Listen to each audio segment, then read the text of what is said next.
देखिए, इस वीडियो में हम बात करेंगे जो हमारा आर्मी जीडी का पेपर है ना 17 से 21 तक, उसका ये जीके का मोस्ट एकदम very important practice set paper 2 है।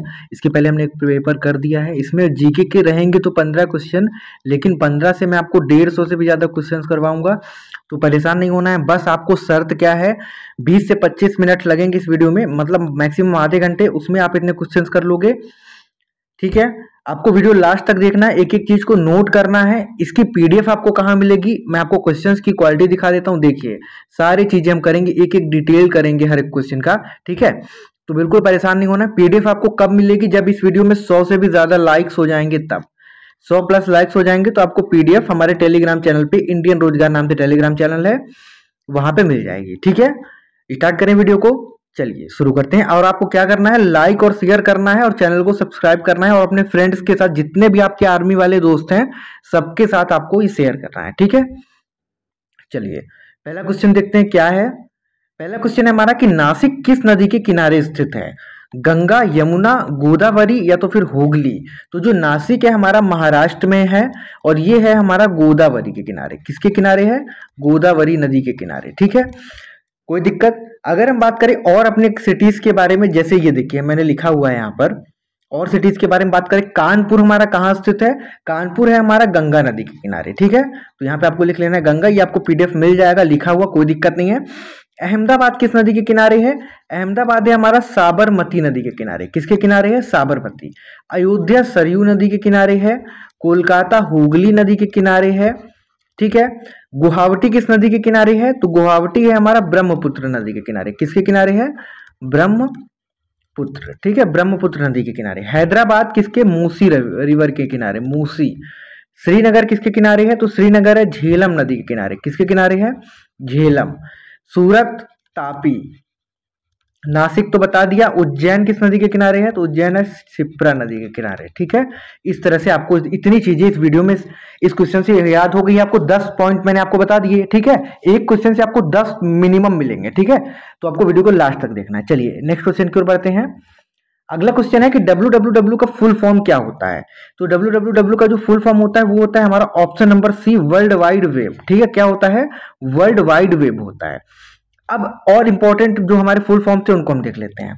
पैन का फुल फॉर्म क्या होता है, तो पैन का फुल फॉर्म होता है परमानेंट अकाउंट नंबर। ठीक है, उसके बाद पीडीएफ का, तो पीडीएफ का होता है हमारा पोर्टेबल डॉक्यूमेंट फॉर्मेट। ठीक है, पोर्टेबल डॉक्यूमेंट फॉर्मेट। सिम का सब्सक्राइबर आइडेंटिटी, आप पूरा लिख लीजिएगा, मॉड्यूल। मैं पूरा लिखने में टाइम वेस्ट नहीं करूंगा, मॉड्यूल। ठीक है, एटीएम का ऑटोमेटेड टेलर मशीन। ठीक है, ये होता है एटीएम का। आईएफएससी का फुल फॉर्म क्या होता है, आईएफएससी एक कोड होता है ना, आपको पता होगा। आईएफएससी जो बैंक्स में होता है, तो उसका फुल फॉर्म होता है इंडियन फाइनेंशियल सिस्टम कोड। क्या होता है, इंडियन फाइनेंशियल सिस्टम कोड। ठीक है, वाईफाई का वायरलेस फाइडेलिटी, वायरलेस फाइडेलिटी। ठीक है, एचटीएमएल का हाइपर टेक्स्ट मार्कअप लैंग्वेज। ठीक है, एचटीटीपी का हाइपर टेक्स्ट ट्रांसफर प्रोटोकॉल। वैन का वाइड एरिया नेटवर्क। ठीक है ना, इस तरह से आपको इसको भी नोट कर लेना है। ठीक है, चलिए नेक्स्ट क्वेश्चन है हमारा तीसरा नंबर। लोकसभा के पहले अध्यक्ष कौन थे, तो लोकसभा के पहले अध्यक्ष थे हमारे जीवी मावलंकर। ठीक है, अगर हम थोड़ी सी लोकसभा के बारे में बात करें, तो इसके पहले अध्यक्ष जीवी मावलंकर। इसकी प्रथम महिला अध्यक्ष कौन थी, तो वो थी हमारी मीरा कुमार जी। कौन थी, मीरा कुमार। अच्छा, लोकसभा में न्यूनतम जो हमारी कार्यकाल होता है, लोकसभा के सदस्यों का कार्यकाल कितना होता है, कितने वर्ष का होता है, ये होता है हमारा 5 वर्ष का। ठीक है, इसमें कम से कम कितनी सीट हो सकती है, 545। मैंने आपको पिछले वीडियो में बताया था। और अधिकतम सीट्स कितनी होती है लोकसभा में, 552। ठीक है, मिनिमम 545, मैक्सिमम 552। ठीक है, इतनी चीजें आपको याद रखनी है। और इंपॉर्टेंट पॉइंट्स तो ये हैं ही हमारे पास। अब जैसे प्रथम हम महिला राष्ट्रपति की बात करें भारत की, तो ये कौन थी?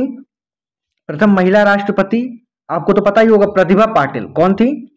प्रतिभा पाटिल। ठीक है, प्रतिभा पाटिल। उसके बाद अगर हम बात करें प्रथम उपराष्ट्रपति भारत के, तो ये थे सर्वपल्ली राधाकृष्णन। कौन थे? सर्वपल्ली राधाकृष्णन जी। ठीक है, ये आपको याद में रखना है। प्रथम महिला प्रधानमंत्री कौन थी? इंदिरा गांधी। ठीक है, प्रथम महिला प्रधानमंत्री कौन थी हमारे भारत की? इंदिरा गांधी। प्रथम महिला लोकसभा अध्यक्ष बता दिया मैंने आपको, मीरा कुमार। इसके पहले मैंने आपको बताया है, मीरा कुमार। ठीक है, उसके बाद प्रथम गृह मंत्री अगर हम बात करें भारत के, कौन थे? तो ये थे सरदार वल्लभ भाई पटेल। कौन थे? सरदार वल्लभ भाई पटेल। ठीक है, भारत के पहले शिक्षा मंत्री कौन थे? तो ये थे हमारे अबुल कलाम आजाद। कौन थे? अबुल कलाम आजाद। ठीक है, उसके बाद अगर हम बात करें कि कांग्रेस की प्रथम महिला, भारतीय महिला अध्यक्ष कौन थी? कौन थी? सरोजिनी नायडू थी। कौन थी? सरोजिनी नायडू। ठीक है, इतनी चीजें क्लियर। आगे बढ़े, चलिए देखिए मैं आपको एक बहुत इंपॉर्टेंट पॉइंट बताता हूं। ये जो अभी हमारा एसएससी जीडी का रिजल्ट आया है अभी जस्ट 8 तारीख को, 3 दिन पहले, उसके हमारे ये सुपर 30 बैच के 30 बैच में स्टूडेंट थे, 30 में से 30 सभी का सिलेक्शन हुआ है। ठीक है, सुपर 30 बैच से एसएससी जीडी जैसे एग्जाम में हुआ है। आर्मी का बैच आपका चल रहा है, हमारा सिलेक्शन बैच आर्मी का। ठीक है, आर्मी का चल रहा है, एयरफोर्स का भी चल रहा है, आर्मी के साथ साथ एयरफोर्स। ठीक है, army, air force, navy, coast guard और एसएससी, नेवी, कोस्ट गार्ड। ठीक है, किसी भी एग्जाम को आपको तैयारी करनी है सिलेक्शन बैच की। सिलेक्शन बैच की खासियत यह है कि इसमें सिर्फ हमारे 30 बच्चे रहते हैं। ठीक है ना, उनको लेके हम चलते हैं। जैसे देखिए ये एक अविनाश है, अंजलि, और ये इनका है, मैं नहीं दिखा सकता था क्योंकि इनका नंबर नहीं सेव था। और ये हमारे एक प्रमोद जी हैं। ठीक है, कौन है? प्रमोद जी। तो इनका सिलेक्शन हुआ है सुपर 30 बैच में, 30 में से 30 सभी बच्चों का सिलेक्शन हुआ है। अगर आपको किसी भी एग्जाम के लिए सिलेक्शन बैच चाहिए तो आपको इस नंबर पे कॉल करना है। ठीक है, किस नंबर पे? इस नंबर पे आप किसी पे भी कॉल कर सकते हैं, वहां से आपको पूरी जानकारी मिल जाएगी। मेन जो आर्मी का जो हमारा बैच है सुपर 30 बैच सिलेक्शन बैच, वो चल रहा है, जिसकी फीस हमारी 1700 है। ठीक है, अगर हम बात करें एसएससी एग्जाम्स की फीस कितनी है, तो वो 2500 रुपए है। इसका जो बैच हमारा है वो 4 महीने का रहेगा। ठीक है, बाकी कोई भी डिफेंस एग्जाम है हमारा, जैसे एयरफोर्स है, आर्मी है, उन सभी की फीस हमारी 1700 ही रहेगी। एसएससी वाले एग्जाम की फीस हमारी 2500 रहेगी। ठीक है, आपको बैच लेना है तो आप इस नंबर पे कॉल करके आप बैच ले सकते हैं। और आर्मी जीडी को आपको पता है कि 17 से 21 तक पेपर है। ठीक है, अगर आपको अब सिर्फ 4 से 5 दिन में सिलेक्शन लेना है पढ़ करके, तो एक ई बुक बनाई है मैंने खुद, पूरा पेपर यहीं से आएगा आपके एग्जाम में, सिलेक्शन इसी पीडीएफ से होगा आपका। पीडीएफ कैसे मिलेगी आपको? डिस्क्रिप्शन में आपको एक लिंक मिलेगी, वहां पे आपको आई मोजो लिखा होगा और ई बुक लिंक लिखा होगा। ठीक है, उस ई बुक पे आप लिंक पे क्लिक करेंगे तो वहां से आपको पीडीएफ मिल जाएगी। ठीक है ना, तो ये चीज है, ये हमारे सिलेक्टेड स्टूडेंट्स हैं। अब आपको देर नहीं करना है बिल्कुल, एसएससी का कोई भी पेपर होगा आपका क्लियर होगा इस बैच से, उस चीज की मेरी पूरी गारंटी है। ठीक है, चलिए अगला क्वेश्चन है हमारा, भारत का सबसे बड़ा नदी बांध कौन सा है? जो देखिए सरदार सरोवर नदी बांध है हमारा, कौन सा है? सरदार सरोवर। कौन सा बांध है हमारा? सरदार सरोवर नदी बांध है। ये किस नदी पर है ये बताना है, नर्मदा, सतलज, गंगा या इनमें से कोई नहीं। आपको आंसर कमेंट सेक्शन में बताना है कि इस क्वेश्चन का सरदार सरोवर जो बांध है वो किस नदी पर है। ऑप्शन इसके क्या होंगे, ए, बी, सी या डी। ठीक है, मैं आपको इंपॉर्टेंट पॉइंट्स बता देता हूं इसमें। चलिए देखिए, भारत का सबसे लंबा बांध अगर हम बात करें कौन सा है, तो भारत का सबसे लंबा बांध है हमारा हीराकुंड बांध। कौन सा है? हीराकुंड बांध। ठीक है, उसके बाद टिहरी बांध जो है हमारा वो किस नदी, 2 नदियों पर है, तो वो है हमारा भागीरथी में। ठीक है, भागीरथी में, और एक है अलकनंद, भागीरथी व अलकनंदा में। ठीक है ना, भागीरथी व अलकनंदा नदियों पर है ये। हीराकुंड बांध कहाँ स्थित है? हीराकुंड बांध है हमारा उड़ीसा में। कहाँ पर है? उड़ीसा में। अच्छा, उड़ीसा में एक और इंपॉर्टेंट चीज है चिल्का झील, ये भी आपको याद रखना है। चिल्का झील भी कहाँ है? उड़ीसा में ही है। चिल्का झील की खासियत क्या है? सबसे बड़ी खारे पानी की झील है ये। ठीक है ना, इस चीज को आपको याद में रखना है। कोयना बांध कहाँ है? कोयना बांध है हमारा महाराष्ट्र में। कोयना बांध कहाँ है? महाराष्ट्र में। मेटूर बांध कहाँ है? ये है तमिलनाडु में। ठीक है, मेटूर बांध कहाँ है? तमिलनाडु में। अगर हम बात करें अलमाडी बांध की, तो ये कहाँ है? ये हमारा किस नदी पर है अलमाटी बांध, ये आपको याद रखना है। तो ये है हमारा कृष्णा नदी पर। किस नदी पर है? कृष्णा रिवर पर। किस नदी पर है? कृष्णा, ठीक है ना, ये आपको ध्यान में रखना है। चलिए बढ़ते हैं अगले क्वेश्चन की तरफ। ये क्वेश्चन है कि यूनेस्को का मुख्यालय कहाँ है? पेरिस, वॉशिंगटन, न्यूयॉर्क या तो फिर new Delhi. Option number A इसका बिल्कुल राइट आंसर हो जाएगा, ठीक है। तो जो यूनेस्को है हमारा, उसका मुख्यालय कहाँ है? उसका मुख्यालय है पेरिस में, फ्रांस में। पेरिस कहाँ है? फ्रांस में। अगर हम बात करें यूएन, जो यूनाइटेड नेशंस है हमारी, उसका मुख्यालय कहाँ है? न्यूयॉर्क में है, ठीक है, यूएसए में है न्यूयॉर्क, अमेरिका में। इसकी स्थापना कब हुई थी? तो 1945 में हमारे यूनाइटेड नेशंस की स्थापना हुई थी। अगर हम बात करें आईएमएफ, इंटरनेशनल मॉनेटरी फंड, अंतर्राष्ट्रीय मुद्रा कोष, इसका मुख्यालय कहाँ है? वॉशिंगटन डीसी में है। स्थापना कब हुई थी? 1945 में हुई थी, ठीक है। वर्ल्ड बैंक कहाँ की स्थापना? वर्ल्ड बैंक का मुख्यालय वॉशिंगटन डीसी में, स्थापना इसकी 1945 में, सेम। अगर हम बात करें UNICEF, United Nations children's fund, UNICEF के मुख्यालय कहाँ है? न्यूयॉर्क में है, यूएसए यानी अमेरिका में ही है। इसकी स्थापना कब हुई थी? तो 1946 में हुई थी। WHO, world health organisation, WHO का मुख्यालय जिनेवा में है, ठीक है। स्थापना 1948। नाटो, बहुत इंपॉर्टेंट पॉइंट, ब्रुसेल्स में है। ब्रुसेल्स कहाँ है? बेल्जियम कंट्री में है। स्थापना कब हुई? 1949 में। सार्क कंट्रीज जो हमारी होती है ना, उसका मुख्यालय कहाँ है? ये हमारा काठमांडू, नेपाल में। अच्छा, स्थापना कब हुई? 1989 में हुई, ठीक है। इतनी चीजें आपको इस क्वेश्चन से याद रखनी है। अब हम बात करें वॉलीबॉल में खिलाड़ियों की संख्या कितनी होती है? How many players are there in volleyball? तो वो होती है हमारी 6। कितने? वॉलीबॉल में खिलाड़ियों की संख्या कितनी होती है? 6 होती है, ठीक है। अगर हम बात करें क्रिकेट की और हॉकी की, क्रिकेट की और हॉकी की और फुटबॉल की भी, इसमें खिलाड़ियों की संख्या कितनी होती है? 11 होती है। कितनी होती है? 11। अगर हम रग्बी फुटबॉल की बात करें, रग्बी फुटबॉल में खिलाड़ियों की संख्या ये होती है 15, ठीक है। बेसबॉल और खो खो में खिलाड़ियों की संख्या कितनी होती है? तो ये होती है 9। बेसबॉल और खो खो में 9 लोग होते हैं एक टीम में, ठीक है। नेटबॉल और वाटर पोलो में 7 होते हैं। कितने होते हैं? 7। बास्केटबॉल में 5 खिलाड़ी होते हैं। पोलो को आपको ऐसे याद रखना, 1 2 3 4। पोलो में 4 वर्ड है, मतलब 4 खिलाड़ी। टेनिस और बैडमिंटन में या तो 1 होंगे या तो 2 होंगे, ठीक है। इतनी चीजें आपको ध्यान में रखनी है। आगे बढ़े, चलिए। पोंगल किस राज्य में मनाया जाता है? पोंगल मनाया जाता है हमारा ऑप्शन नंबर बी, तमिलनाडु में, ठीक है। पोंगल जो है हमारा, वो तमिलनाडु का मुख्य त्योहार है। अब जितने भी मोस्ट इंपॉर्टेंट पॉइंट्स बन सकते हैं इस क्वेश्चन से, इसको देखिए आप। पहला है नुआखाई फेस्टिवल। नुआखाई त्योहार कहाँ मनाया जाता है? उड़ीसा में, ठीक है। उड़ीसा की राजधानी क्या है? भुवनेश्वर है। ये भी आपको ध्यान में रखना है। उड़ीसा के इस समय मुख्यमंत्री कौन है? वो है नवीन पटनायक। ये भी आपको ध्यान में रखना है। ये थोड़ा इंपॉर्टेंट है, ये काफी साल से बने हुए हैं, इस वजह से ये इंपॉर्टेंट है। बाकी तो मैंने आपको बता दिया, चिल्का झील, ठीक है। और एक कौन सा डैम? हीराकुड डैम। चिल्का झील और हीराकुड डैम, ये भी कहाँ है? हमारा उड़ीसा में ही है। नरोपा कहाँ है? नरोपा त्योहार कहाँ मनाया जाता है? लद्दाख में मनाया जाता है। अच्छा, जो बोट रेस का मतलब नौका दौड़, क्या जो नाव में दौड़ होती है, नौका दौड़, बोट रेस का मतलब नौका दौड़, ये किस त्योहार में मनाई जाती है? ओणम। और ओणम कहाँ का त्योहार है? केरल का त्योहार है। ओणम कहाँ का त्योहार है? केरल का, ठीक है। उसके बाद आपको डांडिया याद रखना, पपेटी नहीं याद रखना है, डांडिया याद रखना है।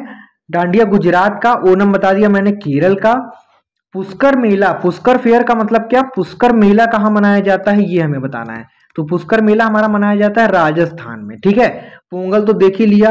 कुंभ मेला कहाँ का मनाया जाता है? देखिए ध्यान रखिएगा, इलाहाबाद का मतलब प्रयागराज, ठीक है। इलाहाबाद का मतलब प्रयागराज।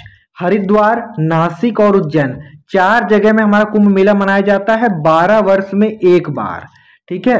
12 वर्ष में एक बार मनाया जाता है, एक साथ चारों जगह में नहीं, कभी इलाहाबाद में, कभी हरिद्वार में, कभी नासिक में, कभी उज्जैन में। इलाहाबाद मतलब प्रयागराज। अच्छा, सूरज कुंड मेला कहाँ मनाया जाता है? ये मनाया जाता है हमारा फरीदाबाद में, ठीक है। हॉर्नबिल उत्सव होता है, कौन सा उत्सव? हार्नबिल, ध्यान रखिएगा, इंपॉर्टेंट है ये। हार्नबिल उत्सव कहाँ मनाया जाता है? नागालैंड में। अगर हम बात करें जलीकट्टू त्योहार कहाँ मनाया जाता है? ये मनाया जाता है हमारा तमिलनाडु में। कहाँ मनाया जाता है बेटा? तमिलनाडु में मनाया जाता है, ठीक है। तमिलनाडु में मनाया जाता है। बस इतनी चीजें आपको ध्यान में रखनी है। अच्छा, महावीर जो स्वामी थे हमारे, 8 नंबर क्वेश्चन, इनकी मृत्यु कहाँ हुई थी? असम में, तमिलनाडु में, केरल में या तो बिहार में? इसका जो राइट आंसर होगा ऑप्शन नंबर डी। क्या? ऑप्शन नंबर डी, मतलब बिहार में हुई थी, पावापुरी में हुई थी। कहाँ हुई थी? पावापुरी में, बिहार के पावापुरी में इनकी मृत्यु हुई थी। ठीक है, इतना क्लियर? आगे देखें, देखिए। अच्छा, अगर हम बात करें, एक लुम्बिनी धर्म होता है हमारा, क्या होता है? लुम्बिनी धर्म। लुम्बिनी जो धर्म है वो किस धर्म का धर्म स्थल से संबंधित है? तो वो बुद्ध धर्म से। बुद्ध धर्म के प्रवर्तक कौन थे? तो बुद्ध धर्म के प्रवर्तक थे हमारे गौतम बुद्ध जी। कौन थे? गौतम बुद्ध जी। देखिए, गौतम बुद्ध जी थे। उसके बाद गौतम बुद्ध का जन्म कहाँ हुआ था? लुम्बिनी, बिहार में हुआ था। ये बिहार में है। ठीक है, कहाँ है?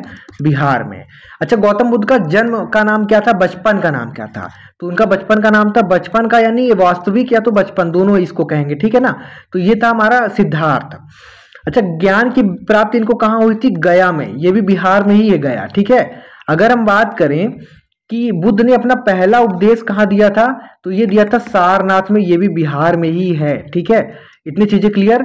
उसके बाद जो शंकराचार्य थे, आदिकवि शंकराचार्य, उनके 4 मठ कौन कौन से थे ये देखना है। तो पहला तो जगन्नाथपुरी है जो उड़ीसा में है। उसके बाद दूसरा है शारदा मठ जो कि गुजरात में है। तीसरा है बद्रीनाथ जो कि उत्तराखंड में है। और एक है रामेश्वरम जो कि तमिलनाडु में है। ठीक है, ये चीजें आपको ध्यान में रखनी है, इससे बाहर आपका क्वेश्चन कहीं नहीं जाएगा। अगला क्वेश्चन है हमारा कि जो अमरनाथ की गुफा है ये कहाँ स्थित है? अरुणाचल प्रदेश, जम्मू कश्मीर, हिमाचल प्रदेश या सिक्किम? ऑप्शन नंबर इसका बी बिल्कुल राइट आंसर हो जाएगा, मतलब जम्मू और कश्मीर। जम्मू कश्मीर की राजधानी क्या होती है? जम्मू कश्मीर की राजधानी, तो देखिए, जम्मू इसकी राजधानी होती है शीतकालीन। शीतकालीन राजधानी क्या होती है इसकी? जम्मू। और अगर हम ग्रीष्मकालीन राजधानी की बात करें, इसकी 2 राजधानियां होती हैं। ये अब एक क्या है? केंद्र शासित प्रदेश है। तो इसकी ग्रीष्मकालीन राजधानी होती है श्रीनगर। क्या होती है? श्रीनगर होती है। ठीक है, देखिए अब important point, gateway of India कहाँ है? ठीक है, गेटवे ऑफ इंडिया हमारा मुंबई में है, महाराष्ट्र में है। ठीक है, हवा महल जयपुर राजस्थान में है। ठीक है, कुतुब मीनार कहाँ है? कुतुब मीनार है हमारा दिल्ली में। चार मीनार हैदराबाद, ये कहाँ है? तेलंगाना में। ठीक है, तेलंगाना में 2014 में या तो 2015 में, 2015 में शायद इसको नए राज्य का दर्जा दिया गया था। शेर शाह का टॉम का मतलब है मकबरा। ठीक है ना, टॉम का मतलब क्या है? मकबरे से है, मकबरा कहते हैं इसको। तो शेर शाह का मकबरा कहाँ है? सासाराम बिहार में है। अगर हम अकबर के मकबरे की बात करें, ये कहाँ है? तो ये हमारा सिकंदरा में।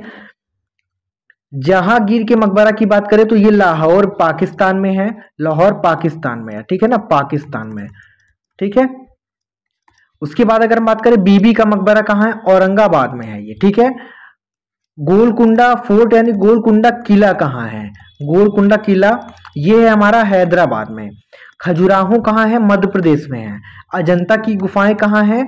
अजंता केव्स का मतलब क्या? अजंता गुफाएं। ठीक है ना, ध्यान रखना है, अजंता गुफाएं ये कहाँ है? महाराष्ट्र। अच्छा, खजुराहो के अलावा सांची स्तूप कहाँ है?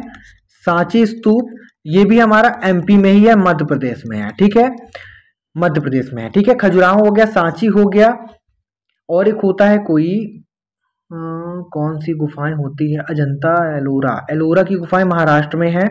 एलोरा की गुफाएं कहाँ है? ये ध्यान रखना है आपको, ये महाराष्ट्र में। अजंता बस इसमें लिखा है महाराष्ट्र में है। ठीक है, ये भी ध्यान में रखना है। आगे बढ़े, चलिए। परमवीर चक्र का गठन किस वर्ष किया गया था? मतलब जो परमवीर चक्र है उसको किस वर्ष गठित किया गया था? तो इसका जो राइट आंसर होगा वो होगा हमारा 1950। ऑप्शन नंबर डी इसका होगा 1950। ठीक है, 1950 में इसका गठन किया गया था। अच्छा, परमवीर चक्र जो है वो कौन सा है? भारत का सर्वोच्च हाईएस्ट ब्रेवरी अवार्ड है। इसको क्या बोलेंगे हम? Highest bravery. ब्रेवरी यानी बहादुरता। ठीक है, ब्रेवरी अवार्ड कौन सा है? परमवीर चक्र है। डिजाइन किसने किया था? ये ज्यादा इंपॉर्टेंट नहीं है, पर ध्यान रखिएगा सावित्री खानोलकर ने डिजाइन किया था। ठीक है, कब शुरू हुआ था? 26 जनवरी 1950 को। इसे ज्यादातर कब दिया जाता है? मरणोपरांत, मतलब आफ्टर डेथ, यानी मृत्यु के बाद दिया जाता है। तो आपको याद रखना है सबसे सर्वोच्च पुरस्कार कौन सा है? यही है, परमवीर। स्थापना इसकी कब हुई थी? 1950 में। बस 2 ही पॉइंट आपको इसमें याद रखने हैं। ठीक है, महान भारतीय साहित्यिक रचनाएं मेघदूतम और विज्ञान संकुलतम किसके द्वारा लिखी गई? आदिकवि कालिदास के द्वारा। किसके द्वारा लिखी गई? आदिकवि कालिदास, ऑप्शन नंबर बी। इनके द्वारा और कौन सी लिखी गई? अभिज्ञान शाकुंतलम एक लिखी गई मालविकाग्निमित्रम, मालविकाग्नि मित्रम, ठीक है। और एक और लिखी गई कुमार संभवम, कौन सी? कुमार संभवम, ठीक है। मालविकाग्निमित्रम और कुमार संभवम ये लिखी गई, याद रहेगा, कोई दिक्कत? चलिए अगर हम बात करें मुद्रा राक्षस किसके द्वारा लिखी गई, तो ये विशाख दत्त के द्वारा लिखी गई है। किसके द्वारा लिखी गई है? विशाख दत्त, ठीक है, विशाख दत्त के द्वारा। राज तरंगिणी पुस्तक के लेखक कौन है? कल्हड़ है। राज तरंगिणी पुस्तक के लेखक कल्हड़। बुद्ध चरित्र के अश्वघोष। इंडिका पुस्तक के लेखक मेगस्थनीज, ठीक है, इंडिका पुस्तक के लेखक मेगस्थनीज, ठीक है। चरक संहिता और अष्टशास्त्र, कौटिल्य के चरक संहिता के चरक, ठीक है। लीलावती के भास्कर और हर्षचरित कादंबरी, और अगर हम बात करें एक और कौन सा? हर्षचरित कादंबरी और नागानंद रत्नावली, इन सभी के कौन है? तो इन सभी के हमारे हर्षवर्धन। कौन है? हर्षवर्धन, ठीक है, हर्षवर्धन है, ठीक है। इतने आपको पॉइंट्स याद रखने हैं। अच्छा अगला क्वेश्चन हमारा, लोथल कहाँ स्थित है? तो लोथल है हमारा गुजरात में। कहाँ है? गुजरात में। ऑप्शन नंबर इसका बी बिल्कुल राइट आंसर हो जाएगा। गुजरात में है, मैंने आपको बता दिया। इसकी खोज किसने की थी? डिस्कवर इसको किसने किया था? तो इसको खोज, इसकी डिस्कवर जो की थी वो की थी हमारे एस.एन. राव ने। किसने की थी? एस.एन. राव ने। कब की थी? 1954 में, ठीक है। किस नदी के किनारे है? नदी के किनारे है, ये किस नदी के किनारे है? तो ये है भगोवा रिवर के। किसके? किस नदी के किनारे है? भगोवा नदी के किनारे, ठीक है, ये याद रहेगा, भगोवा नदी के किनारे। अगर हम बात करें धोलावीरा हमारा कहाँ है? धोलावीरा याद रखिएगा, दिक्कत ना हो आपको पढ़ने में। धोलावीरा कहाँ है? धोलावीरा हमारा कच्छ डिस्ट्रिक्ट में है, कच्छ गुजरात के कच्छ जिले में है, ठीक है। हड़प्पा कहाँ है? साहिवाल डिस्ट्रिक्ट, ये कहाँ है? पाकिस्तान में। तो हड़प्पा पाकिस्तान के साहिवाल में। लोथल कहाँ है? बता दिया मैंने, गुजरात में, ठीक है। चलिए मुंडक उपनिषद किससे संबंधित है? सामवेद, अथर्ववेद, यजुर्वेद या तो ऋग्वेद। ऑप्शन नंबर इसका बी बिल्कुल राइट आंसर हो जाएगा। तो अथर्ववेद से हमारा जो मुंडक उपनिषद है वो संबंधित है। अगर हम बात करें इंपॉर्टेंट पॉइंट्स की, तो देखिए किस वेद में अगर बात करें कि जादुई अनुष्ठान और वशीकरण के बारे में बताया गया है, तो ये बताया गया हमारा अथर्ववेद में। बहुत इंपॉर्टेंट पॉइंट है तीनों। किस वेद में उपचार रोग दिए गए हैं? ये दिए गए हैं अथर्ववेद में। अगर हम बात करें किस वेद में संगीत का वर्णन है, तो ये सामवेद में है। अगर हम बात करें सबसे पुराना वेद कौन सा है? सबसे पुराना वेद, तो सबसे पुराना वेद है हमारा ऋग्वेद। ये भी आपको ध्यान में रखना है, कौन सा है? ऋग्वेद। वेदों की संख्या कितनी है? तो वेदों की संख्या है टोटल 4। कितनी है टोटल? 4। ये भी आपको ध्यान में रखना है, ठीक है। इस क्वेश्चन से हमारे इतने पॉइंट बनता है, आपको नोट कर लेना है। चलिए अगला क्वेश्चन, G20 2022 का मेजबान देश कौन सा रहा? मतलब G20 2022 की जो मेजबान देश किसने उसको होस्ट किया था, ठीक है। तो India, Australia, New Zealand, Indonesia. Option number D इसका राइट आंसर हो जाएगा। इंडोनेशिया जो था उसने 2022 में मेजबानी की थी G20 समिट की, ठीक है, 2022 में की थी। अब बात करते हैं 2023 की, लखनऊ यूपी में, ठीक है। कहां? लखनऊ यूपी में, ठीक है, ध्यान रखना है आपको, ये इंपॉर्टेंट पॉइंट, ठीक है। तो अगर हम बात करें हमारा जो G20 का 2023 का सम्मेलन है वो कहाँ है? वो लखनऊ में। कहाँ हुआ? लखनऊ, या तो होने वाला लखनऊ में। होस्ट कंट्री 2023 की कौन होगी? Lucknow. Host country 2023 Lucknow. G20 की 2022 की होस्ट कंट्री इंडोनेशिया। और G20 न्यू शेरपा कौन है? तो ये हम हमारे अमिताभ कांत है, ठीक है। 2023 होस्ट कंट्री इंडिया। इंडिया में कहां पर? लखनऊ में, ठीक है ना, याद रखना है, लखनऊ यूपी में। कहां? लखनऊ यूपी में। तो अगर हम बात करें हमारा जो G20 का 2023 का सम्मेलन है वो कहाँ है? वो लखनऊ में। कहाँ हुआ? लखनऊ, या तो होने वाला लखनऊ।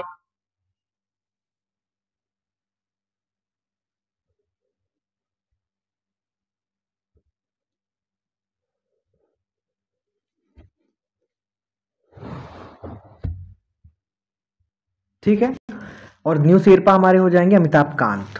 अगले क्वेश्चन की ओर बढ़े। चलिए, अब 15th नंबर क्वेश्चन जो है हमारा वो आपका होमवर्क रहेगा। क्या रहेगा? होमवर्क। आपको ये बताना है कि जो हल्दी घाटी का युद्ध था, हल्दी घाटी का युद्ध ये कब हुआ था और किसके बीच में हुआ था और कौन जीता था। होमवर्क है ये। क्या है? होमवर्क। ठीक है ना, आपको इसका क्वेश्चन का आंसर कमेंट में देना है। ठीक है, मिलते हैं जल्दी नेक्स्ट वीडियो में। वीडियो पसंद आया तो प्लीज लाइक और शेयर और सब्सक्राइब कीजिए। अगर आप सब्सक्राइब शेयर नहीं करेंगे तो ये वीडियोस आने बंद हो जाएंगे, क्योंकि जब आपका कोई वो ही नहीं रहेगा, अच्छा रिस्पॉन्स नहीं रहेगा, तो वीडियो बनाने का फिर क्या मतलब। ठीक है, तो लाइक शेयर करना है, आपको सब्सक्राइब कर लेना है चैनल को हमारे। और अगर आपको एप्लीकेशन डाउनलोड करना है हमारा एप्लीकेशन, तो एप्लीकेशन का नाम है इंडियन रोजगार। क्या है? इंडियन रोजगार। क्या है? इंडियन रोजगार। तो वहां से आपको एप्लीकेशन प्ले स्टोर में मिल जाएगा, वो डाउनलोड कर सकते हैं। ठीक है, मिलते हैं जल्दी नेक्स्ट वीडियो में, तब तक के लिए धन्यवाद।